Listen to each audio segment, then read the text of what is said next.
अरुणाचल प्रदेश के एक गांव में तामांग नाम की एक लड़की रहती थी। तामांग दिखने में इतनी खूबसूरत और गोरी थी कि भारत में कभी श्वेत क्रांति और ब्लैक लाइव्स मैटर के मुद्दे उठे ही नहीं। तामांग के पिता, जिनका नाम डोनीगर्त था, उस गांव के मुखिया थे।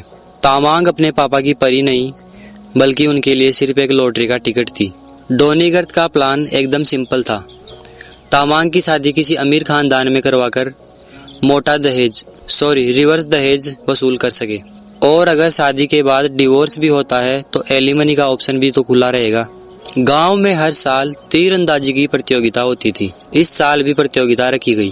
प्रतियोगिता में एक बेरोजगार लेकिन हैंडसम लड़के ने भी हिस्सा लिया, जिसका नाम आबूतानी था। तीरंदाजी में उसका निशाना गजब का था, क्योंकि बचपन से ही उसे लड़कियों पर लाइन मारने का शौक था। प्रतियोगिता में जब आबूतानी और तामांग ने एक दूसरे को देखा तो उन्हें पहली नजर में ही प्यार हो गया। तीरंदाजी में आबूतानी ने गोल्ड मेडल जीता और साथ ही साथ तामांग का दिल भी। प्रतियोगिता के बाद दोनों छुप छुप कर मिलने लगे। कुछ महीने तामांग को डेट करने के बाद आबूतानी ने तामांग को शादी के लिए प्रपोज कर दिया। आबूतानी बोला, विल यू मैरी मी? तो तामांग बोली, मेरी तरफ से तो हाँ है, लेकिन अब्बा नहीं मानेंगे। तो दोनों ने बिना किसी को बताए गंधर्व विवाह कर लिया, जिसे आजकल की भाषा में भाग कर शादी करना कहते हैं। जब डोनीगर्त को पता चला कि उसकी बेटी ने भाग कर शादी कर ली है तो उसके पैरों तले जमीन खिसक गई। उसे फाइनेंशियल क्राइसिस महसूस हुआ। उसने तुरंत पंचायत बुलाई। पंचायत में गांव के सभी बड़े बुजुर्गों और रिसेंटली मैरिड कपल को भी बुलाया गया। डोनीगर्त मंच पर जाकर बोला, मेरी बेटी ने मेरी मर्जी के खिलाफ शादी की है, इसलिए मैं इस शादी को नहीं मानता। फिर वो अपनी बेटी से बोला, बोलो पेंसिल। तामांग बोली, पेंसिल, तुम्हारी शादी कैंसिल। तामांग बोली, ऐसे थोड़ी होता है, मेरी शादी हो चुकी है और अब कुछ नहीं हो सकता। आपको आबूतानी को अपना दामाद मानना ही पड़ेगा। तो डोनीगर्त बोला, ठीक है, मैं मान लूंगा, लेकिन आबूतानी को अपनी काबिलियत साबित करनी होगी। अब होगा स्वयंवर, सर्वाइवल ऑफ द फिटेस्ट। आबूतानी को मेरे चुने हुए इन 3 उम्मीदवारों को, जो कि काफी अमीर है, अलग अलग राउंड में हराना होगा। अगर वो ऐसा कर देता है तो मैं उसे तुम्हारा पति मान लूंगा, और अगर आबूतानी हार जाता है तो तुम्हें इन तीनों में से एक से शादी करनी होगी। Round 1, the vibration test. पहला राउंड शुरू हुआ। शर्त रखी गई कि चारों उम्मीदवारों को बारी बारी से धरती पर कूदना होगा, और जिसके कूदने से धरती से संगीत की आवाज आएगी वो यह राउंड जीत जाएगा। शर्त सुनकर लगा कि ससुर जी की फैंटेसी कुछ ज्यादा ही डार्क है। तीनों अमीरजादे बारी बारी से धरती पर कूदे, लेकिन धरती से कोई आवाज नहीं आई। घुटनों के लिगामेंट्स जरूर चट-चट बोलने लगे।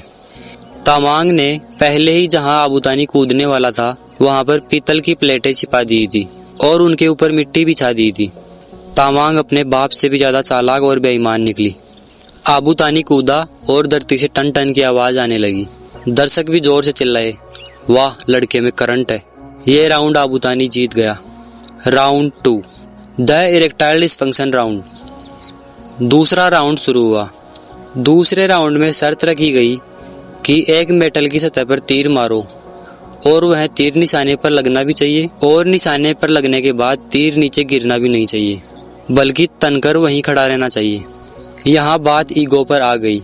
मर्दानगी का टेस्ट था। पहले अमीरजादे ने तीर मारा। तीर निशाने पर लगा। 2 सेकंड रुका भी, लेकिन फिर ढीला होकर नीचे गिर गया। भीड़ से आवाज आई।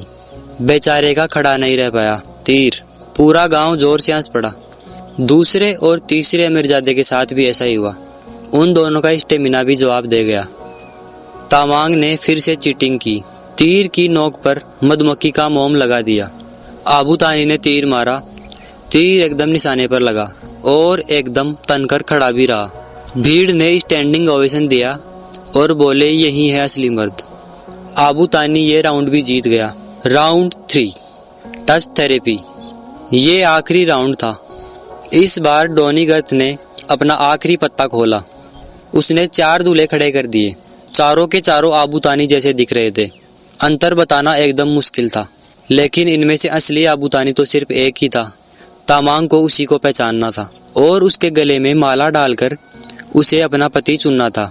अगर वो आबूतानी को ढूंढने में कामयाब हुई तो उसकी शादी बच जाती, और अगर गलत बंदे के गले में माला डाली तो उसका बाप जीत जाएगा। तामांग को चारों ऑप्शन सही लग रहे थे। तामांग ने सोचा हुलिया तो सबका एक लग रहा है, लेकिन नीयत चेक करनी पड़ेगी। तामांग बोली, मैं माला पहनाने से पहले एक बार सबसे हाथ मिलाना चाहूंगी। तामांग ने पहले कैंडिडेट से हाथ मिलाया। कैंडिडेट ने हाथ मिलाने के बहाने हाथ पर किस किया और जीभ फिराई। तामांग बोली, ईव क्रीप, ये तो पक्का जेल जाएगा। रिजेक्ट। जैसे ही तामांग दूसरे कैंडिडेट के पास गई, वह घुटनों पर गिर गया। बोला, प्लीज मुझसे शादी कर लो, मेरे पास क्रेडिट कार्ड है। तामांग बोली, ये तो सिंप है, रीढ़ की हड्डी नहीं है इसकी, बिना पहन देगा लोटा। रिजेक्ट। अब 2 ही कैंडिडेट बचे थे। तामांग तीसरे के पास गई, हाथ मिलाया। तीसरे कैंडिडेट ने तामांग का हाथ जोर से मरोड़ दिया। शायद इसको एंगर इश्यूज थे। तामांग बोली, ये तो शादी से पहले ही घरेलू हिंसा पर उतर आया। रिजेक्ट। आखिरकार वो पल आ ही गया। तामांग चौथे और आखिरी कैंडिडेट के पास गई। वह बस वहाँ खड़ा था, बोर हो रहा था और सोच रहा था कि शादी के बाद घर जाने के लिए कौन सी बस पकड़नी है। तामांग ने हाथ मिलाया।